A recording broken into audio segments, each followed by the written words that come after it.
It's a kind of a recap of things you heard today. That was that was the question asked to me, to give a recap. You had so much information on all kinds of metrics. I used this same figure that Jochem used.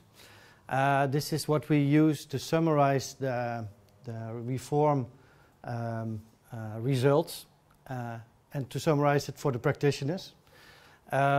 It's a simplification of what Ian showed this morning, and you might be able to use this for your assignment as well tomorrow. So I walk through these 5 steps, and I'll skip the slides. I put in some slides which are taken out of various presentations, but they have been repeated today. So I'll skip through some of them and I will stay longer with other slides. So the first step, actually basically what was told this morning, how does my river work? So the river characterization stuff. This is for me, one of the most important steps. We put it here outside because you see here this is some kind of cycle, but this basic work mostly does not need to be done more often. You have to update it if things change, but you can do it one time. So I put here the aims from Angela. I think they're quite fundamental. If you read them and try to see what they mean, then you already are really one step further. But I will skip them because you have seen these. So these scale levels, I emphasize, are also really important to have in your head,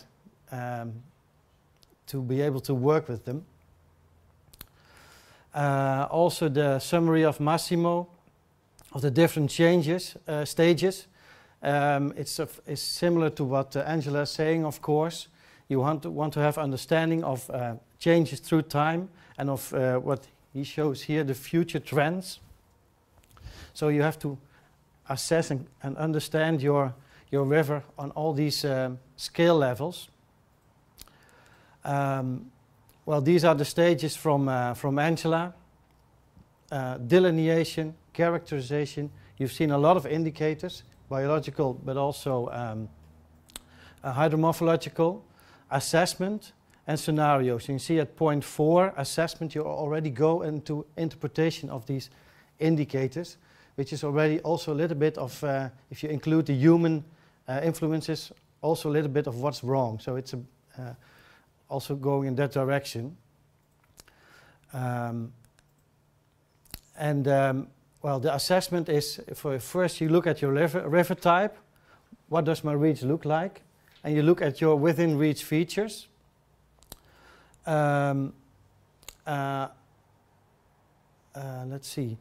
And I have an example of because this morning you got examples from different rivers, and somebody asked about reference conditions and how to maybe also assess future changes. I have an example for that. I work with a PhD student, Meike, and she works with hydrological morphological models. I'm not sure if, I don't think it has been mentioned, but it is a tool. Yeah, zet hem maar aan. For if you have not really a reference situation, or you want to test if things are, what the future scenarios could be, you could apply these hydromorphological models to get an idea, to get a feeling what your system can do. So in this model, the water flow is modeled and there's sediment transport modeled. And this shows more or less a meandering river. But using these tools, again, like I said, you can have a feeling what your river can do. So it is one tool we present in the toolbox of reform. And the funny thing with this, you can simulate also events at the higher scale levels. For example, if you have a dam upstream, you get less sediment input. So you can model that and see what happens. A river I worked on, just to show you some of the kind of indicators which you have on the landscape level. So a natural river, so River Allier in France. It's a diverse landscape because it's changing, it's rejuvenating. And you see different landscape units, like these old channels. They could be 40, 50, 60 years old, some even older. And these young pioneer soils, and like you heard before, they all have different species connected to it. And the driver is the change of the landscape. So for example, as an idea of the dynamics of a landscape, you could show like a graph here, that half the landscape is younger than 15 years, and a quarter of the landscape is older than 46 years. Here you see maps we took from aerial photographs, and we only showed the pioneer and the water area. So the oldest one is from 54, that's here, and the youngest one is from 2000. So you could say this area here and these black areas here are representing the quarter there. So these are the oldest floodplain areas. So if you have a dynamic system, you get a mosaic of space and time units. Catchment to reach processes. Well, to show that this is important, I have one image from Jakarta. It's also an area I work. But to show you that these can change very quickly, we have a simulation of the autonomous growth of Jakarta from 2000 to 2020, which is not very long. So this is, of course, kind of an extreme changing catchment, but you can imagine that in a catchment like the Rhine or other catchments, these changes can be quite profound. So just to illustrate that these catchment processes will have a big impact on the hydrology. I also, for this presentation, I also went through all the presentations of the others, and at some point I must admit, I think, oh, this is so much information you have to have. Biology, catchment, all these scale levels. And I tried to find something in literature which could show you something similar. And then I remembered a book. I don't know if you know The Hitchhiker's Guide to the Galaxy. Some people are laughing, so they probably know. In this book, some alien species developed the ultimate in torturing. And they called it the total perspective vortex, which means that to torture somebody, they will put them in a room and they will briefly expose them to anything that has happened, will happen, and happens in the whole of the universe.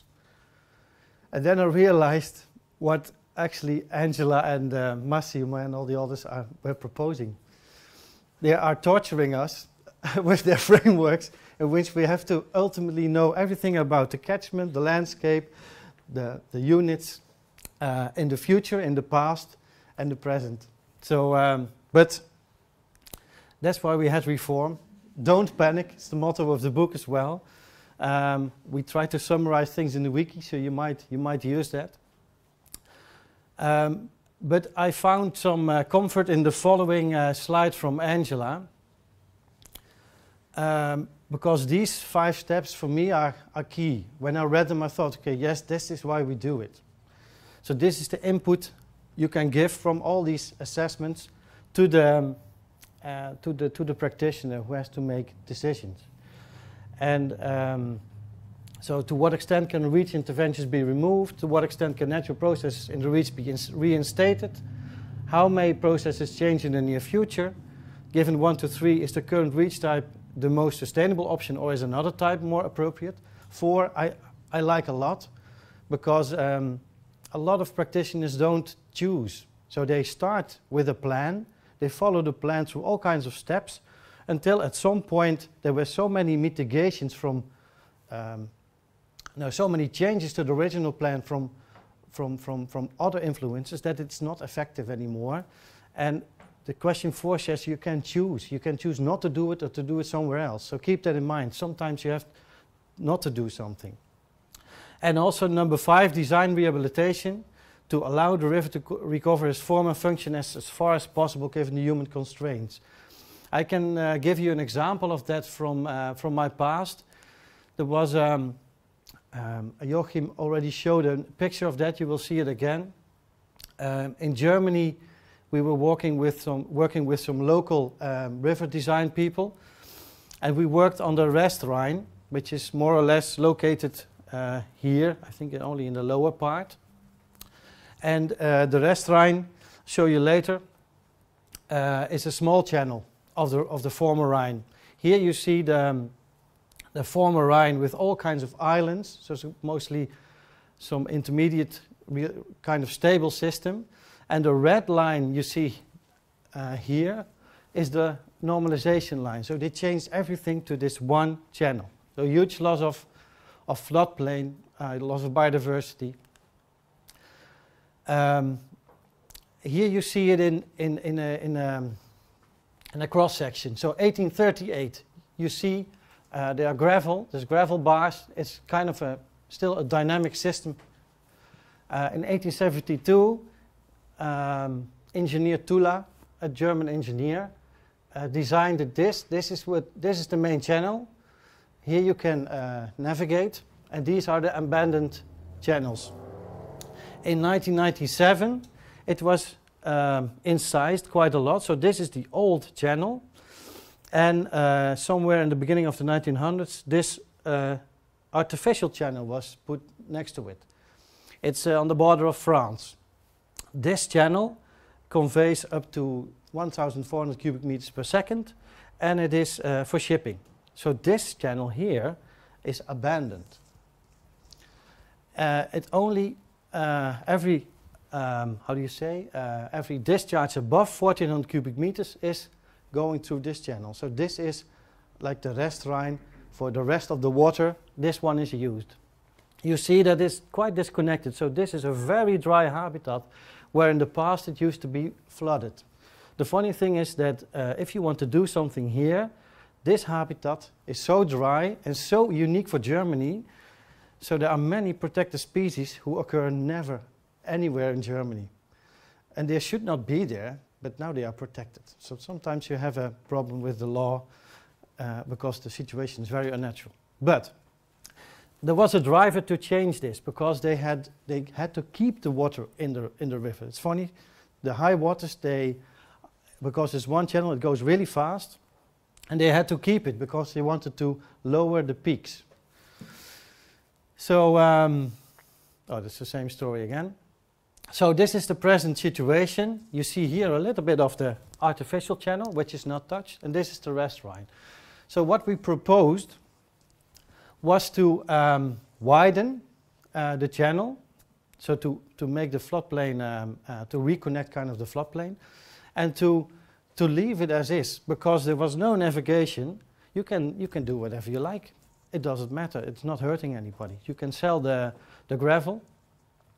And what we did is we modeled it with a German colleague to see if you widen it, if there was enough friction on the floodplain that it will move. And the model said yes.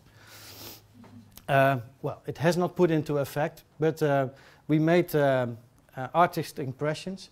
And you see that this last picture somehow found its way to Joachim, and he didn't get it from me. So another message is, if you want to communicate something, make nice pictures. They will be used. But this idea is an example of how to work with natural processes. See what your constraints are, and if you have an opportunity to make it function itself, then you should take that option. Because the nice thing about this, that if it works, then of course the forest will, this is probably willow forest there, softwood, it will grow until maturity, it will die, but because it's a dynamic system, some kind of friction will remain. And sorry, I wanted to say the Germans had, but your German colleagues had devised another way in which they wanted, there was a more technical solution. So they had the channel and they wanted to make a small dike and then here some habitat for floodplain forest to grow. Very controlled environment. But what they did, and they wanted to leave this in fact, and what they did not take into account is that if you have this, you get a standard forest of one age, and after 60 years it will collapse, and you lose your friction. So this is a very unsustainable solution in our opinion, and I'm not sure why they finally chose it, but just to show you an example. Natalie, you might want to keep the time anyway, because I think I'm talking more than I expected. So the next step was wrong. We followed the DIPSER approach. I didn't know what the audience exactly was. Do you know this? DIPSER. Okay. So yeah, normally I teach about water and health. So there's a health impact here, but you can change that to some biological thing. But precious and state are the things you saw a lot of today. And a thing what was not shown, but I like very much, is from Diego, another colleague, is some relations he found from literature between precious and the state, actually. So the hydromorphological variables. And we put something in between, is the hydromorphological processes. So this deliverable 1.2, if you need it, if you need something like this, a lot of all the pressures we list on the wiki have been put into schemes like this, and you might be able to use them for if you have to assess some situation. So here's the list of pressures I got from the wiki. There's 20, and then 21 is other pressures. Very open. But anyway, so you can find this on the wiki. Monitoring. I know from experience that monitoring is difficult. Not to say how to do it. That's really difficult, and how to get results from it. But how to get the practitioner to do it, it's terrible, because they don't want to. Basically, it costs money, and we did the measure. So why prove it's wrong?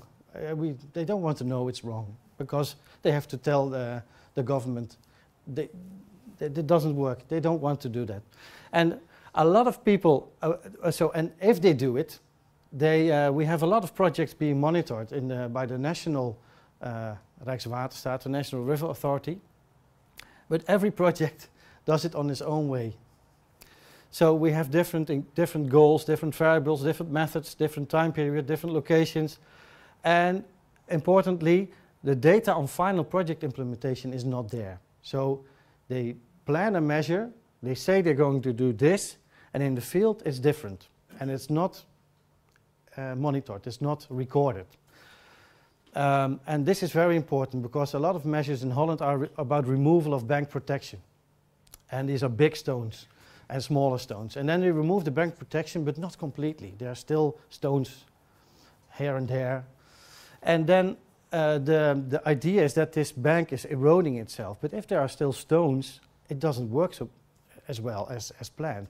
And if you analyze the data and you don't know that, then you might say this measure is not effective, while in practice it's just not carried out perfectly. So be aware, if you get data, try to visit the site. Visiting, going outside, it's key for everything. This is a slide I took from Nikolai, because he was, well, I had to report on what he was doing in this presentation. And this is a nice summary he gave in earlier this year. So we saw a lot of hydromorphological degradation assessment methods today.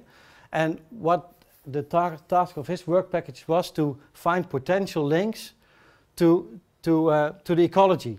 So if you had potential links, you had some realized links, then he got indicators from that, and then he will give indicators that are potentially useful. So that's what was his talk about.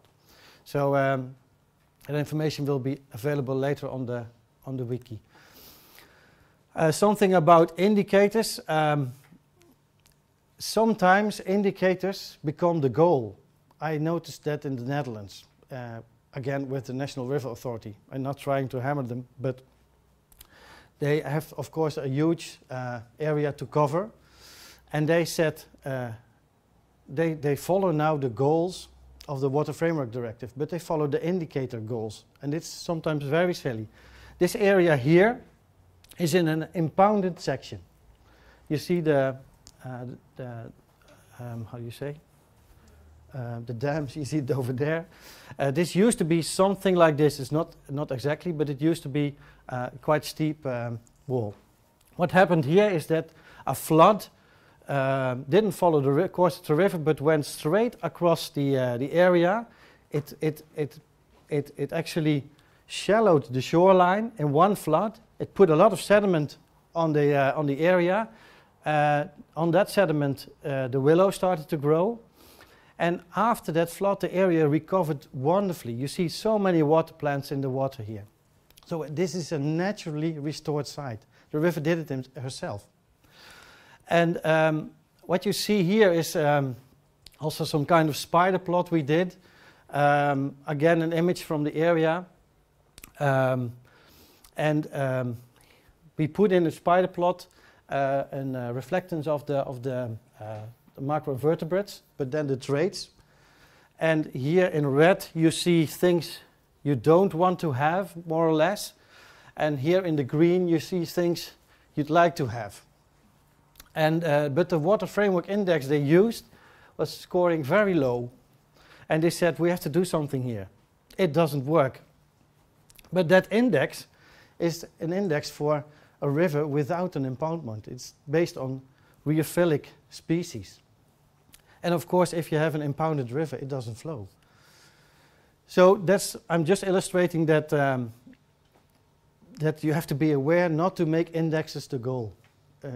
Try to think. And the framework we presented today is a way of thinking in which you can hopefully avoid or can, how do you say, convince the river manager to look beyond the numbers.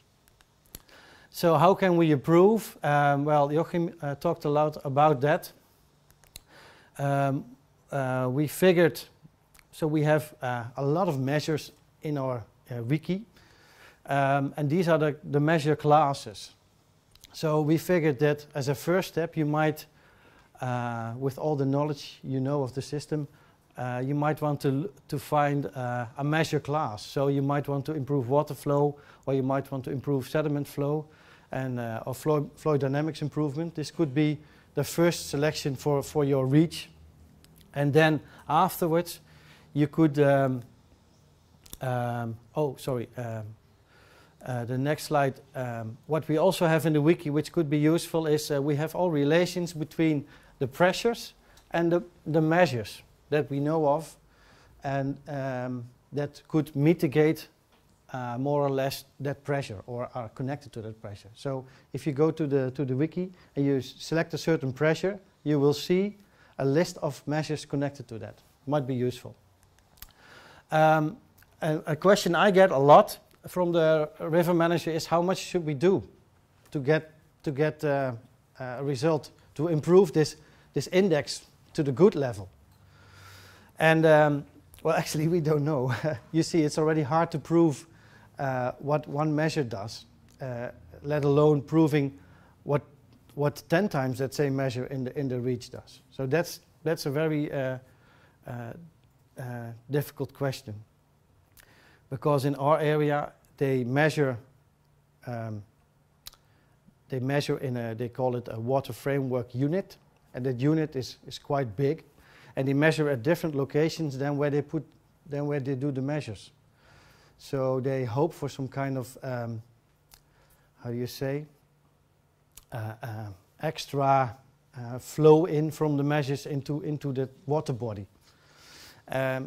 So for them it's quite difficult to prove that something works.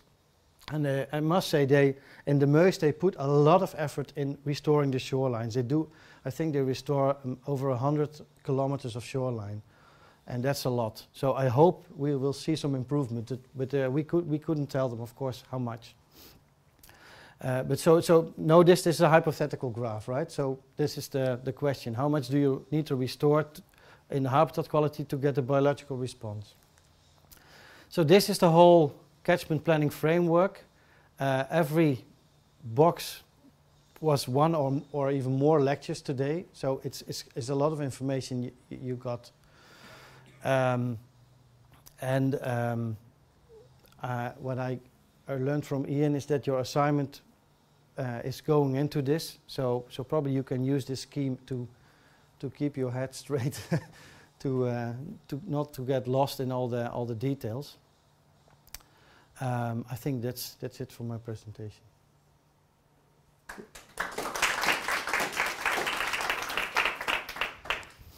So if there's any questions, if you're still alive.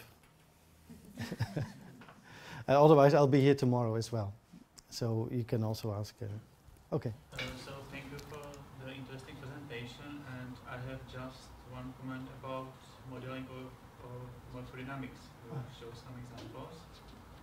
Because in my experience, these models have some uncertainties in some parameters. For example, inputs of sediments from upstream, or stability of banks, or vegetation, and so on. So do you have some good experience with these models? Or I know it looks nice when you...